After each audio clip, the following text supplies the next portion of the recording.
Hello, I'm Gareth Davies, and this is the Championship Rounds for PitchBoxing, where I bring you all the interviews from the combat sports world. Enjoy.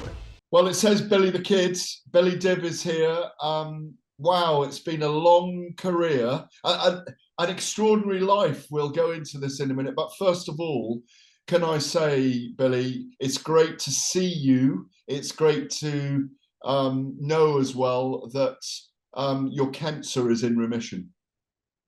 Yeah, thank you so much. It's good to see you too. And yes, just a total blessing to be in remission and cancer free. We've been following this difficult journey. I want to say, because you've had an enlightening life. You you were born a survivor, weren't you? Um, even Oh, even as a baby, I have read that you had to fight your way into very early life. yeah, it's been a battle. You know, life hasn't always been easy, but I'm just so grateful for everything that God's given me. I've been at the top of the mountain in regards to boxing. I've had a great life. I'm blessed with a beautiful wife and a son. So I'm in remission now, and so life couldn't be any better. I'm just so happy to be here and be speaking with you is just a blessing in itself because 5 months ago when this chemo therapy and this cancer started, I didn't think I'd see today. So to me, every day and every minute that I'm living now is just a blessing. You've been celebrating it on social media, you and your son very often going through the stages. Um, Boxing and being a fighter is an extraordinary existence. It's a very unusual existence. It's a calling for so many people. Um, has this been the toughest fight so far over the last 6 months, year? This has been the toughest fight that I've ever had in my life. I've never faced a battle like this in my whole life, whether I won or lost in my boxing career. No boxing battle has ever come anywhere near to. I mean, anywhere near just the process that I had to go through during this chemotherapy. When I spoke to the doctor initially, and he said to me that we kill everything good and bad in your body, he wasn't joking, Mm. and then he said to me, and then it's up to you to survive. He really meant that, like when he said that, there were words that he really meant. And I mean, the battle was just so tough and so hard. And the truth is, the only thing that kept me going was the fact that I just was like, I can't leave my son and my wife. Like, no one's ever going to look after my son the way I'm going to look after him, even though I've got brothers and I've got a sister and my wife's got brothers and a sister. Like, they're never going to look after my son the way I'm going to do it. And so that was my reason to survive and to live. And I did, on Gareth, on several occasions, I did see death. And there was even times where I raised my hands to the ceiling and I said, God, if you've opened up a place for me in heaven, please take me now because I can't take this anymore. The pain was just something that I had never experienced in my whole life. And to be here today and to be talking to you about it, as I said, is just a blessing in itself because I never thought I'd see today. Tell us about it and how did it manifest itself in you? I mean, look, the cancer first showed up in my colon. So I had colon. They thought I had colon cancer. That's Yeah. what they said. That you got colon cancer, and and it was he. I remember the doctor saying to me, "How did you find this?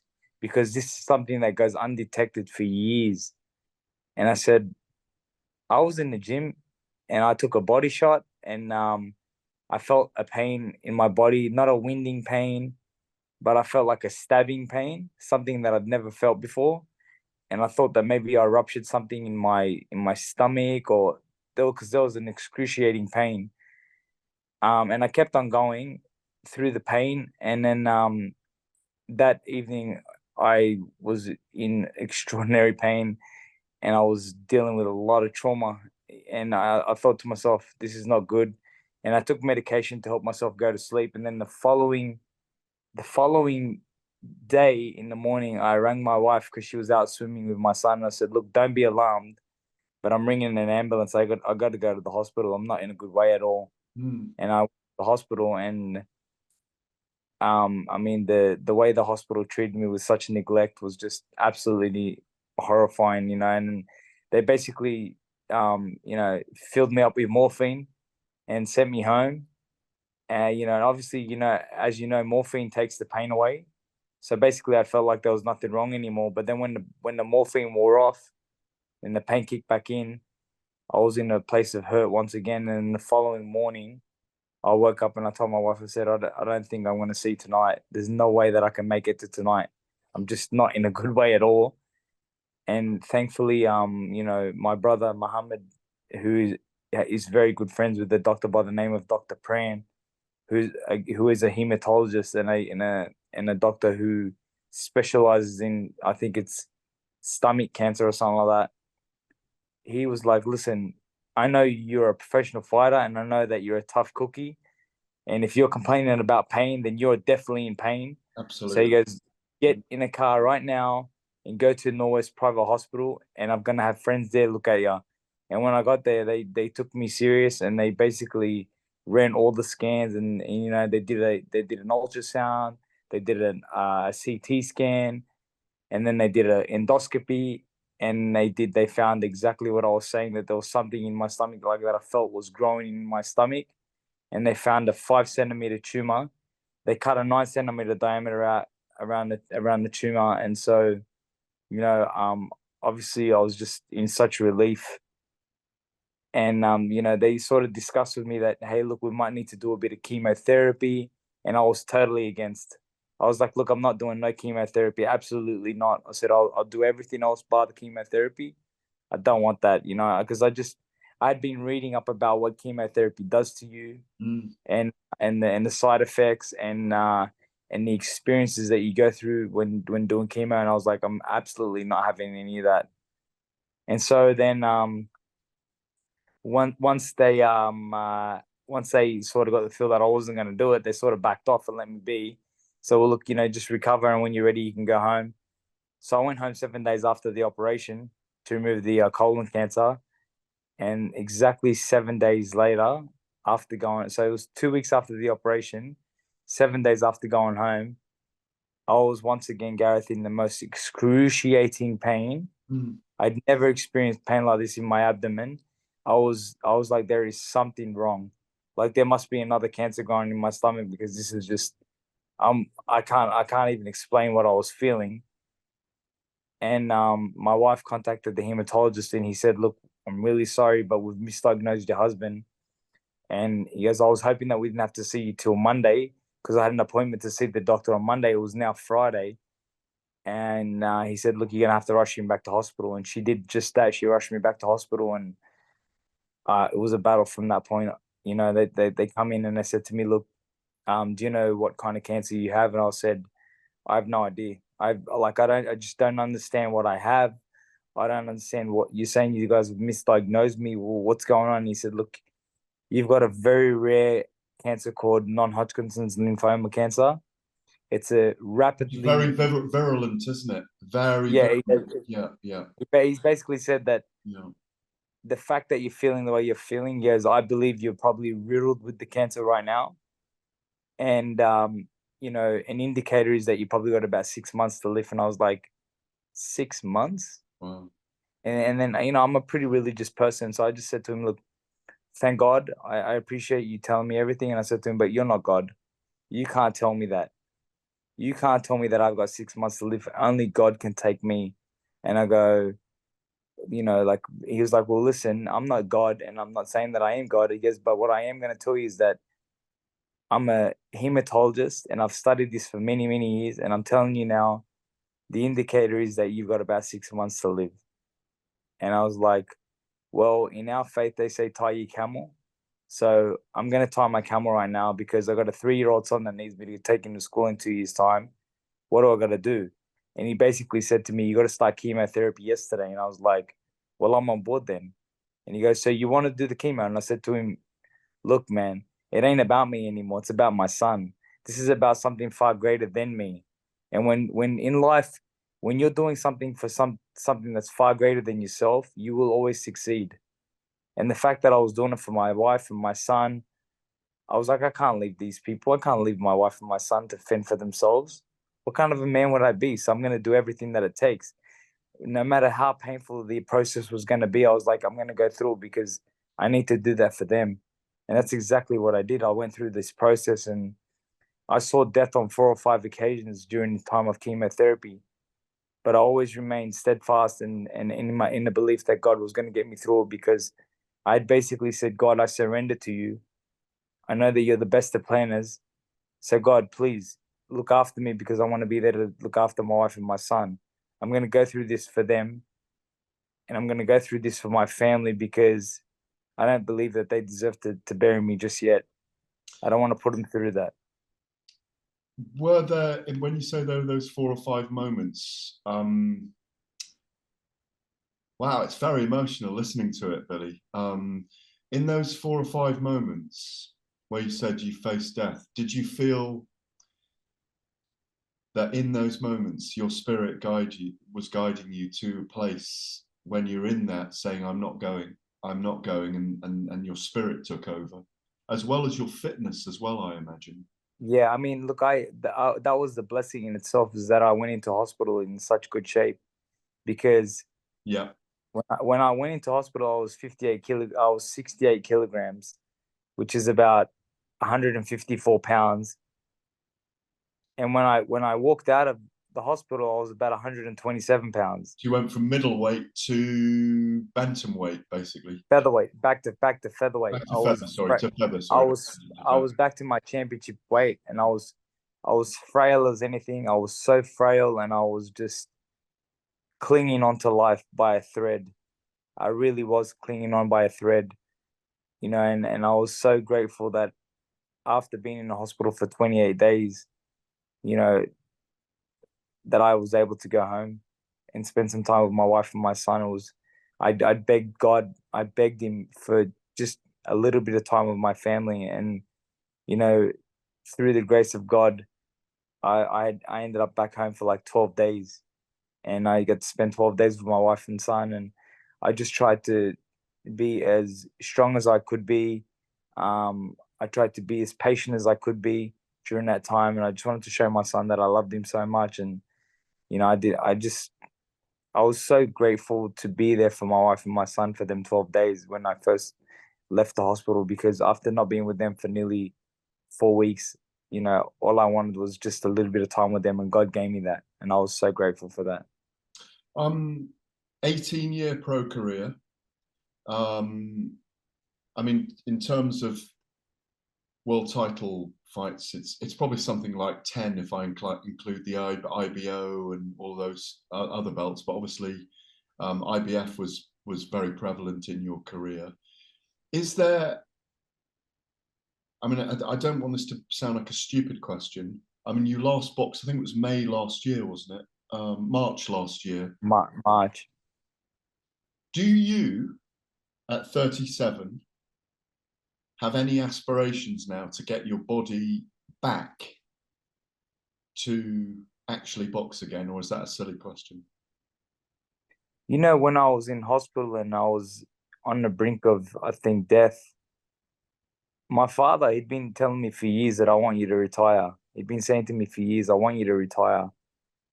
And then while I was in hospital and fighting for my life, my father said to me, you know what my dream is? And I said, what is it, Dad?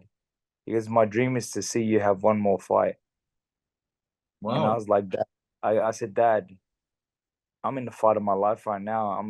I'm just fighting to survive right now. And he goes, I know. And he goes, but you are gonna survive, and I am gonna see you fight one more time. He goes, I am gonna see you back in the ring one more time. And to be quite honest with you, Gareth, I'm not even really thinking about that. I'm just No, I feeling right didn't now. but it's Yeah, interesting that your yeah, father even thought it, and I know why he's saying it. yeah. As a father myself, as I, a grandfather, he sees your strength. yeah, I think he knows how much I love the sport of boxing. Yeah, He knows that. And I think that was his way of trying to motivate me to survive. yeah, absolutely, absolutely. It was. But even after now, he's told me, you know what? I want you to get fit, and I want you to get back to the physical condition that you were in. And he goes, and then I want you to make a decision on what you want to do. He goes, but he's stuck staunch to what he's asked. He said, I want to see you have one more fight. whether he goes to me, whether it's a fight or an exhibition, I just want to see you back in the ring doing what you love. And the sport of boxing, it gave me so much, Gareth. You know, like, and the boxing gives most fighters so much as well. You know what I mean? Like, people come from poverty, people come from bad situations. Most guys who really make it in the sport of boxing have lived a really obscure life, and then they go from rags to riches. And that wasn't the case for me, but we weren't a rich family. We weren't, my dad worked in the convenience store. We owned a convenience store, family convenience store. My dad tried to give us the best of everything, but Had we he worked really, moved? really Was it hard. Dad that moved from Lebanon or not? That's correct. My Dad, yeah, father, yeah, he not only moved from Lebanon, but he moved his whole family here. You know, he had yeah, 11 siblings. yeah. He had sisters that were married. He moved the whole family here. My grandmother, grandfather, you know, and my father basically gave up his life to just fend for his family, which is, you know, so something so inspirational. And so, you know, like I said to you, we didn't have the best of everything, but my dad felt, my father made sure that we were okay, you know, and we were. We lived a good life, but I always dreamed for more. I always wanted more, and boxing gave me that. Boxing really gave me so much. And when I was 12 years of age, if I could have fast forward to the age of 26 and by then I'd be a two-time world champion, I would have said to you, there's no way that could be true. There's no way. Because I was like, all I dream about is just being a world champion. That's all I wanted from the age of 12. I dreamt about it. I manifested it. I dreamed it. I believed it. I just worked so hard for it every single day. And when it came true, it was like the greatest achievement of my life. Where did it come And from in you? Where did it come from? That were you inspired by something to want to do that? Was it calling? well, when I was a kid, you know, I used to get bullied a lot at school, Gareth. I used to get bullied and bashed and spat on and kicked, and you can name it, and it happened to me, you know. And What was this it? is all the Racist? stuff that, Was it racist at the time? What was it? Racist? yeah, of course, you know, we grew up in an area that was, you know, very racist at the time. You know, people weren't very accepting at that time, Mm. you know, and we used to get called wogs, go back to your own country, you know, things like that. And you know what? Boxing was like my savior. It basically just gave me a purpose, and my purpose was to succeed and to prove the naysayers wrong, and that's exactly what I did. And then at the tender age of like 14, I discovered Prince Nassim Hamed. That's right. You went to And, train with him, didn't you, at one point? and when I once I discovered Prince Nassim Hamed, and I seen how great he was as a fighter, and just the showman and the salesman that he was, I thought this is exactly what I want to do. This is exactly who I want to emulate. He was my childhood hero. I as again, you know, I had dreams of meeting him, and then at the age of 17, You went over. not only not only did I get to meet him, but I got to live with him, and Yeah. he nurtured me, and he you know, he just basically took me under his wing, and he guided me through so many decisions that I made during the course of my life, and he became a brother. You know what I mean? And to say that you're a kid who lives in Australia, and your childhood hero lives in the UK, halfway across the world, and then you meet him, and not only does he become a great friend, but he also becomes like a brother to you. That in itself is just means the world to me. And you know, and when Nas was IBF featherweight champion in 1997, knocking out Tom Boom Boom Johnson, Mhm. you know, for me to become IBF world champion in 2011 and to hold the same world title that my 2 childhood years. hero held, Yeah. that was like just the most amazing thing to me, you know. And like Nas and I still till today, we have the most amazing relationship. And you know what? When I rang Nas and said, Nas, I got cancer, you know, he never left me for 1 minute, Gareth. Mm. You know, he called me all the time, messaged me all the time. He would send me motivational things all the time and just let me know that I'm going to get through it. And that meant the world to me. You know, Nas may not know this, but maybe he does or maybe he doesn't, but he means the world to me. He is somebody who I hold dear to my heart. And, you know, Gareth, he even went as far as booking flights to come to Australia with his family just so that he could be my bedside in hospital. And I was like, Naz, you don't need to do that, please. I don't want you to see me in the way that I'm looking right now. And I was very disturbed by the way I was looking and feeling in hospital, Gareth. And I didn't want to put that on anybody. You know what I mean? I like even my siblings, who are just the most beautiful people in the world, them and my wife, they had a roster going where they would come to the hospital one day on, one day off, and they'd take turns. And I was so, there was points in the hospital where I was like, please do not come, because I'm in a really bad way, and I'm horrible company, and I just have no energy to talk, and I just don't want you guys to come and sit in the room. But they stuck staunch, and they came every single day. And so when Nas was, pretty much had booked flights to come, and I told him, Nas, I don't want you to come. I don't want you to do that. Please don't do that. You know what I mean? Because I'm not comfortable, and I'm gonna beat this. And when I beat this, I'm gonna come and see you in the UK. That's what I'm gonna do. I'm gonna bring my wife and my son, and I'm gonna come and see you. So please don't do that. Well, look at you now, by the way. Look at you Yeah, now. I mean, yeah, I don't know if that it's probably not back yet, but that shock of gorgeous Middle Eastern. Oh, it's not back yet, but it will be. yeah. That I'm not. shock I'm not. of gorgeous curly hair. I'm not ashamed of it, Yeah, Gareth. yeah. That part of the process and the journey. And I think that the saddest thing for me, Gareth, and something that is quite sad for me, is that at times people look at me and they don't even know who I am. They don't even notice me. Like I say hello to people and I'm like, "How you doing?" They're like, "Good, good, good." And they're like, "How you doing? Are you alright?" And I'm like, "Yeah." I go, "You don't know who I am." And they're like, "No, I can't gather." And I'm like, Actually, it's Billy Dip, man." And they're like, What's going on? What's happened to you?" They don't, some people are living under a rock and they don't know. Mm. And like I'm like, and I got cancer and I was sick, and and like even just yesterday, it happened to somebody that I actually know really, really well.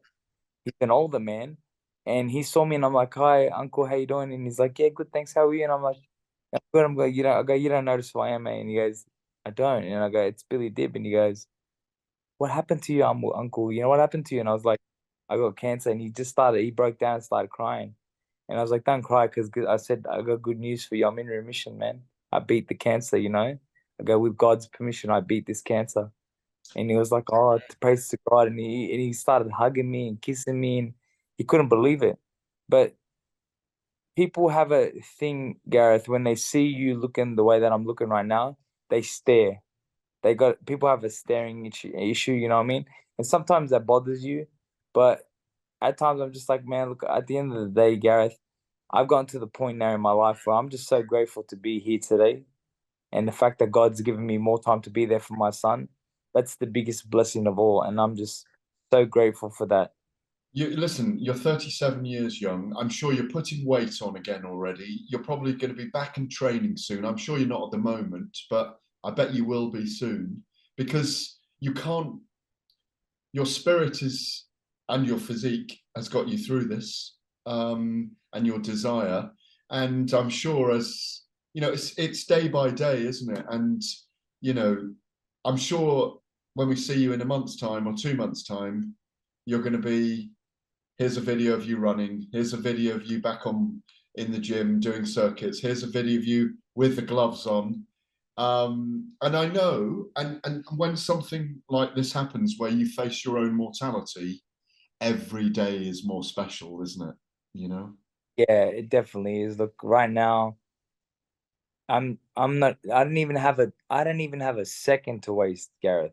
Mhm. Like, Every second is a, yeah, absolutely. yeah, Yeah. I'm just cherishing every single moment. I think that this sickness is in a way has done good things, because I'm gonna be the first to say, Gareth, I used to have a real big problem. I used to always be on my telephone. I was always, had my phone. It was like the most important thing for me is like, if I left my phone at home, it was like disaster. I got to go back home to get it. And like I was one of those people that was always on the phone. I'd be playing with my son while the phone's in my hand.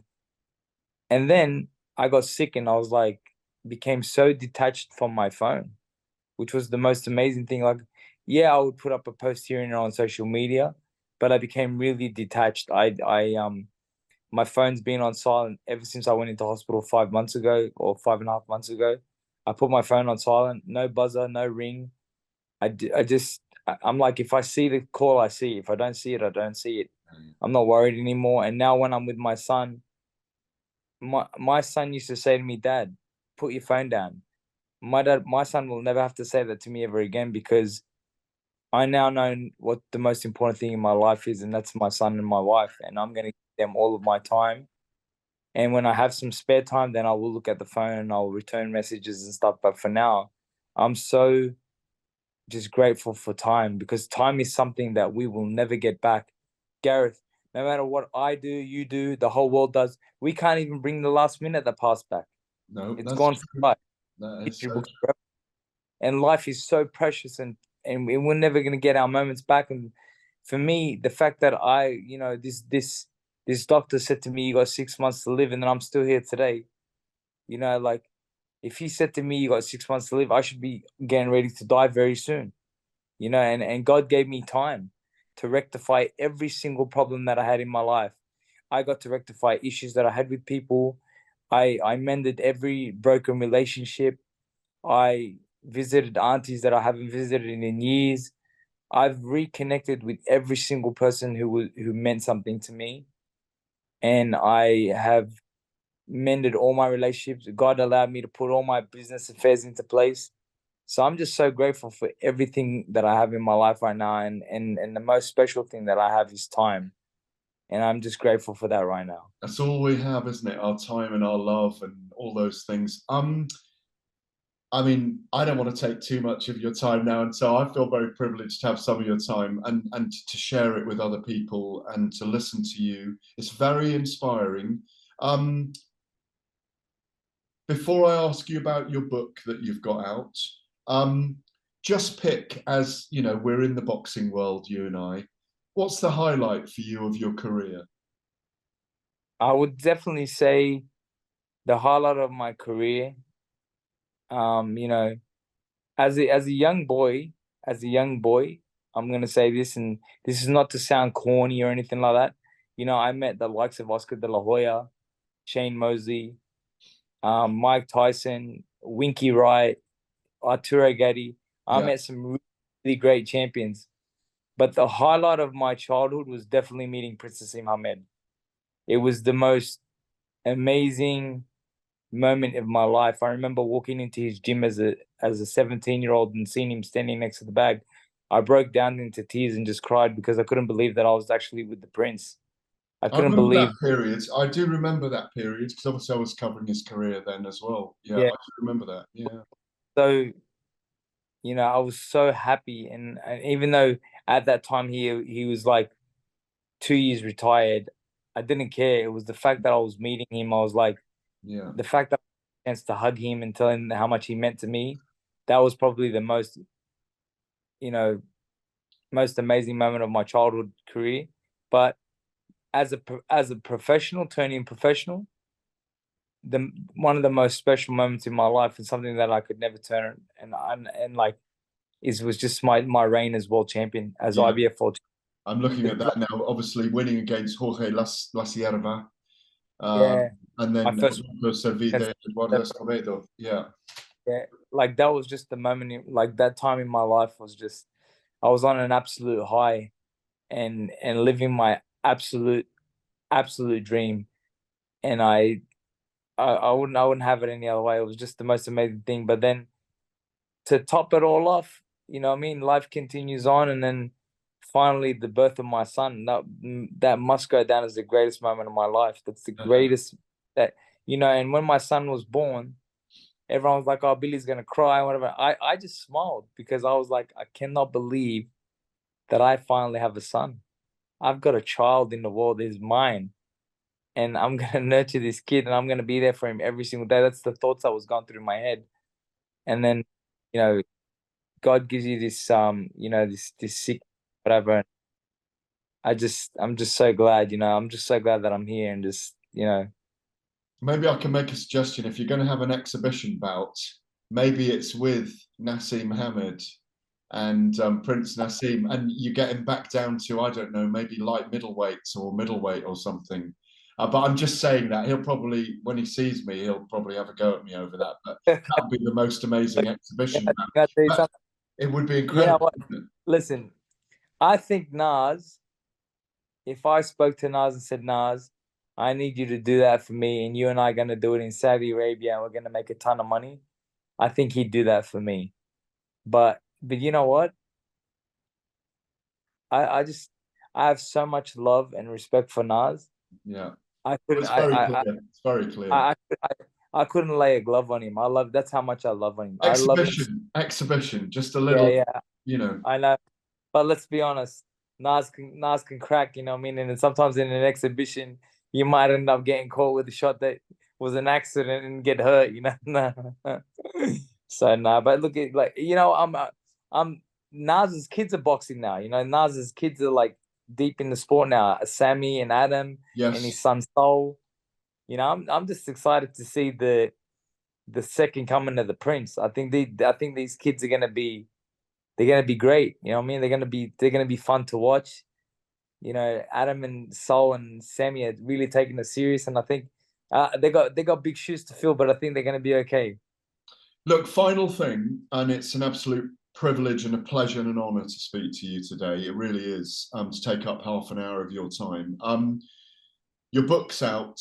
I'd like you to tell me about it. Do you cover, people don't know all of this, you know, the chronic asthma you had at birth, incubator for months, motorcycle crashes. I'm just reading the notes I've written down here. Motorcycle crash when you were younger. I didn't necessarily know about the bullying, all these things, your life, what's happened, obviously, in the last period.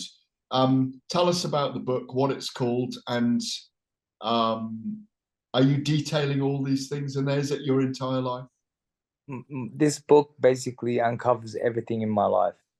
It uncovers everything, you know, from you know, childhood, getting bullied at school, you know, things that I experienced as a kid, the motorcycle accident, meeting Princess Mohammed, you know, embarking on a professional career, all the stories, Mike Tyson, Arturo Gatti, the whole 50 Cent debacle, you know, Floyd Malver, the breakdown between TNT and Floyd Malver and 50 Cent, the death of Sarah, you know, obviously finding my beautiful wife, you know, again, you know, building up to another opportunity against Tevin Farmer. It covers everything, even to the point of, you know, the cancer, you know, being diagnosed with cancer and fighting it and going through the process. The book doesn't end with whether I've survived it or whether I've beaten it, but um, the book basically keeps you hanging, and it's just the book is a book of hope and inspiration. It's a book about overcoming the odds. And it's a book about never giving up hope, because I never gave up hope in my career. Regardless of how many times I was knocked down, I always found a way to get back up. And that's why we've called the book A True Heart. That's it. I was waiting for that bit. A true heart. You are a true heart and a true gentleman and a true warrior. You know, and you've won your biggest battle. Billy, it's brilliant to speak to you today. Totally inspiring. And I know people that have watched and listened to this will be totally inspired by it. You're a winner in every way. Thank you so much, Gareth. And I just want to thank the Australian public. I want to thank the English public. I want to thank the world for all of their supplication and all of their prayers, because without you guys, I definitely wouldn't be here today. And all of the beautiful messages that I've received from so many beautiful fans from the UK and friends, I would say friends and fans. I don't like to call people who support me my fans. I like to call them my supporters, my friends, because you know, without them I'd be nothing. Without the fans, I'm nobody. And without my friends and my supporters, I'm nobody. So I love you all, and I thank you all so much for the prayers and the supplications. And without you guys, I wouldn't be here today. Thank you so much for that. And you know, special shout out to people like Eddie Hearn and you know, Sam Jones, all these guys who just reached out during this time when I was really battling this cancer, and they never left me. You know what I mean? They always supported me. They were always in the background fighting this fight with me. Thank you so much. Thank you so much, Gareth. You take care.